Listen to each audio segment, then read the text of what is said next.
Operation footpath 2.0 ಮುಂದುವರಿಕೆ ಆಗ್ತಾ ಇದೆ. ನಿಂತಲ್ಲೇ ನಿಂತಿದ್ದಾವೆ ವಾಹನಗಳು. ಹಾಗಾಗಿ ಆ ವಾಹನಗಳನ್ನ ತೆರವು ಮಾಡುವ ಕಾರ್ಯಾಚರಣೆ ಆರಂಭ ಆಗ್ತಾ ಇದೆ.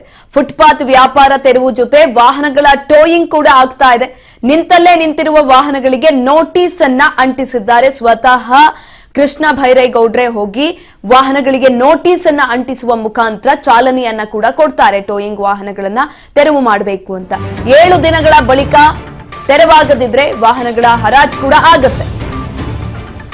ನಿಂತಲ್ಲೇ ನಿಂತ ವಾಹನಗಳ ತೆರವು ಕಾರ್ಯಾಚರಣೆ ಆರಂಭ ಆಗ್ತಾ ಇದೆ.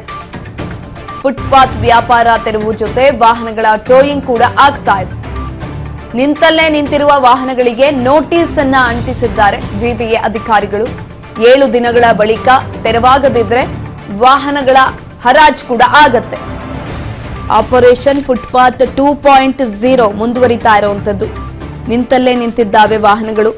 ಎಲ್ಲಿ ಬೇಕೋ ಅಲ್ಲಿ ಅಡ್ಡಾದಿಡ್ಡಿಯಾಗಿ ವಾಹನಗಳನ್ನ ನಿಲ್ಲಿಸಿದ್ದಾರೆ. ಹಾಗಾಗಿ ಅದನ್ನ ತೆರವು ಮಾಡಬೇಕು ಅಂತ ಇದೀಗ ಹೇಳಲಾಗ್ತಾ ಇರುವಂತದ್ದು. ಸ್ವತಃ ಕೃಷ್ಣ ಭೈರೇಗೌಡ್ರೆ ಹೋಗಿದ್ರು. ಎಷ್ಟೋ ದಿನಗಳ ಕಾಲ ಅಲ್ಲೇ ನಿಂತಿದ್ದಂತ ಹಳೆ ವಾಹನಗಳಿಗೆ ಅವರೇ ನೋಟಿಸ್ ಅನ್ನ ಅಂಟಿಸುವ ಮುಖಾಂತರ ಈ ಒಂದು ಯೋಜನೆಗೆ ಚಾಲನೆಯನ್ನ ಕೂಡ ಕೊಟ್ಟಿದ್ರು. ಅಂದ್ರೆ ಈ ತೆರವು ಕಾರ್ಯಾಚರಣೆ ಏನಾಗ್ತಾ ಇತ್ತು ಆ ಒಂದು ಕಾರ್ಯಾಚರಣೆಗೆ ಅವರ ಚಾಲನೆಯನ್ನ ಕೊಟ್ಟಿದ್ದಂಥದ್ದು. 7 ದಿನಗಳ ಗಡುವನ್ನ ಕೊಟ್ಟಿದ್ದಾರೆ. ಇಫ್ ಇನ್ ಕೇಸ್ 7 ದಿನದೊಳಗಡೆ ನೀವು ವಾಹನಗಳನ್ನ ತೆಗಿಲಿಲ್ಲ ಅಂತ ಅಂದ್ರೆ ಆ ವಾಹನಗಳನ್ನ ಹರಾಜು ಕೂಡ ಹಾಕ್ಲಾಗತ್ತೆ. ಅಂದ್ರೆ ಅದನ್ನ ವಾಹನಗಳನ್ನ ಎಲ್ಲಿಗೆ ಬೇಕಾದ್ರೂ ಸಾಗಿಸಬಹುದು. ಅದರ ಜೊತೆಯಲ್ಲಿ ಅಲ್ಲೂ ಬಂದು ವಾಹನವನ್ನ ನೀವು ಪಡೆದುಕೊಳ್ಳಿಲ್ಲ ಅಂತ ಅಂದ್ರೆ ಹರಾಜು ಹಾಕ್ತಾರೆ. ಸಾರ್ವಜನಿಕರವಾಗಿ ಹರಾಜು ಹಾಕುವಂಥದ್ದು ವಾಹನವನ್ನ 7 ದಿನಗಳ ಗಡಿವನ್ನ ಕೊಡಲಾಗಿದೆ.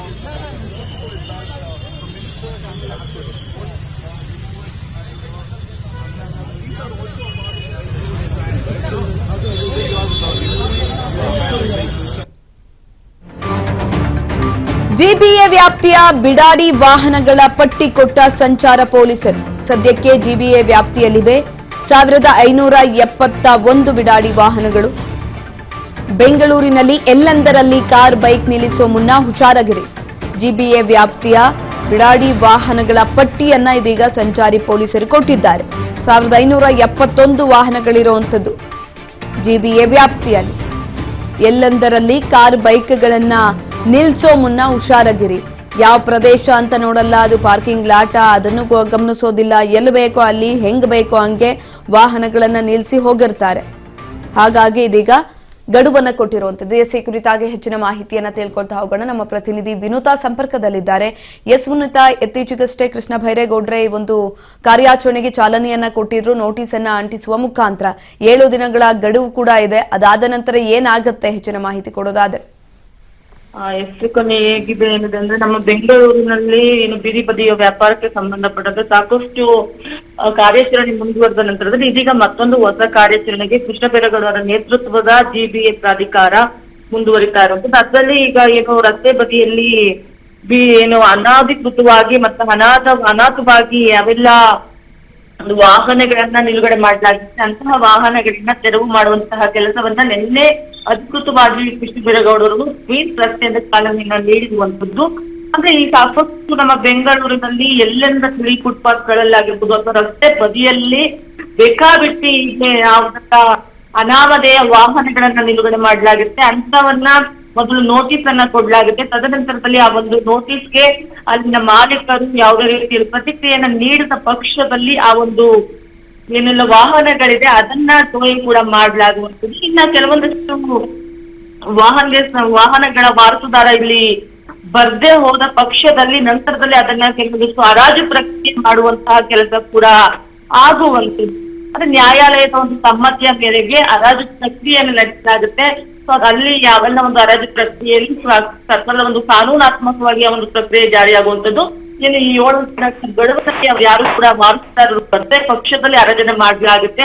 ಅಂದ್ರೆ ಇಲ್ಲಿ ಯಾವೆಲ್ಲ ಒಂದು ವೆಲ್ ಕಂಡೀಷನ್ ಇರುವಂತಹ ವಾಹನಗಳನ್ನ ಇಲ್ಲಿ ಹರಾಜನ್ನ ಮಾಡೋ ಮೂಲಕ ಅದರ ಒಂದು ಆದಾಯವನ್ನ ಸರ್ಕಾರ ಪಡ್ಕೊಳ್ಳುವಂಥದ್ದು. ಇನ್ನು ತದನಂತರದಲ್ಲಿ ಒಂದು ವೇಳೆ ಯಾವೆಲ್ಲ ಗಾಡಿಗಳು ತುಂಬಾನೇ ಬೇಕಾಗಿ ಅಲ್ಲಿ ಚೆಕ್ಕಮ್ ಆಗಿರುವಂತದ್ದಾಗಿ ಸ್ವಲ್ಪ ಒಂದು ಕಂಡೀಷನ್ ಅಲ್ಲಿ ಅಂದ್ರೆ ಕಂಪ್ಲೀಟ್ ಆಗಿ ಹಾಳಾಗಿರುವಂತಹ ವಾಹನಗಳನ್ನ ಎಲ್ಲೆಂದರಲ್ಲಿ ಏನಾದ್ರು ಬಿಸಾಕಿ ಹೋಗಿದ್ರೆ ಅಂತಹ ವಾಹನಗಳನ್ನ ಈ ಒಂದು ಡಂಪಿಂಗ್ ಯಾರ್ಡ್ ಗಳ ಜಿಬಿ ಅಂಡರ್ ಅಲ್ಲಿ ಬರುವಂತಹ ಡಂಪಿಂಗ್ ಯಾರ್ಡ್ ಗಳ ಅಥವಾ ಗಾಡಿಗಳನ್ನ ಬಂದು ಆ ವಾಹನಗಳನ್ನ ತೆರವು ಮಾಡುವಂತಹ ಕೆಲಸ ಕೂಡ ಮಾಡಲಾಗುವುದು. ಒಟ್ಟಾರೆಯಾಗಿ 7 ದಿನಗಳ ಗಡುವಿನ ಒಂದು ಆಧಾರವಾಗಿ ಒಂದು ವೇಳೆ ಯಾರು ವಾರದಾರರಿಲ್ಲದ ಗಾಡಿಗಳಲ್ಲಿ ಮುಂದಿನ ಕ್ರಮಕ್ಕೆ ಇಲ್ಲಿ ಈ ಡಂಪಿಂಗ್ ಯಾರ್ಡ್ ಗಳಿಗೆ ಸರಬರಾಜು ಕೂಡ ಮಾಡಲಾಗುತ್ತೆ.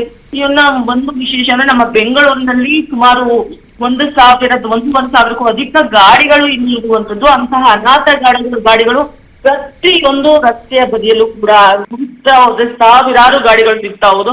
ಅದರಲ್ಲಿ ಜಿಬಿಯ ವ್ಯಾಪ್ತಿಯಲ್ಲಿ ಸದ್ಯಕ್ಕೆ ಗುರುತಿಸಿರುವ ಪ್ರಕಾರ 1,571 ಗಾಡಿಗಳು ಬೀದಿ ಬದಿಯಲ್ಲಿ ಅಥವಾ ರಸ್ತೆಯ ಅಕ್ಕಪಕ್ಕದಲ್ಲಿ ಇರುವಂತದ್ದು ಇಲ್ಲಿ ಕಂಡು ಬಂದಿರುವಂತದ್ದು.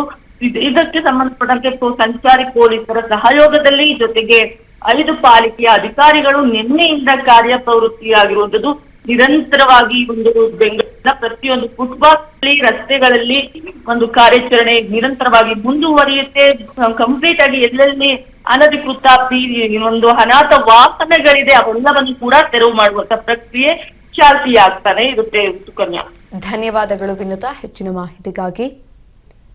ನೋಡಿ, ನಿಂತಲ್ಲೇ ನಿಂತಿರುವ ವಾಹನಗಳಿಗೆ ನೋಟಿಸ್ ಅನ್ನ ಅಂಟಿಸಿದ್ದಾರೆ ಈಗ ಆಲ್ರೆಡಿ ಜಿಬಿ ಅಧಿಕಾರಿಗಳು. 7 ದಿನದೊಳಗೆ ಆ ಒಂದು ವಾಹನಗಳನ್ನ ತೆರವು ಮಾಡಬೇಕು, ಇಲ್ಲ ಅಂತ ಅಂದ್ರೆ ಆ ವಾಹನಗಳನ್ನ ಹರಾಜು ಹಾಕಲಾಗತ್ತೆ.